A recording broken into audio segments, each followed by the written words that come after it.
बाद में एडिटिंग कर 5 मिनट चलिए एडिटिंग कर ले बाद में मैंने क्या करता हूँ चलो करा वीडियो रिकॉर्डिंग होता बाद में तेरा बढ़िया से बना दे कैमरा से चालू बा प्रेम तो मेरा सरदार की मां के प्यार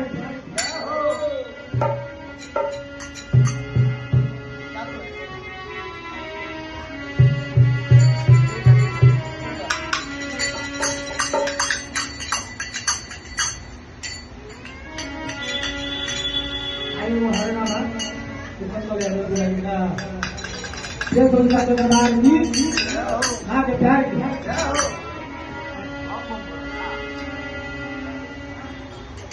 हरे राम हरे राम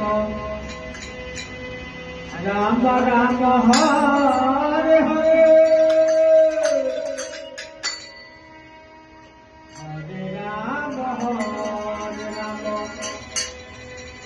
राम राम हरे हरे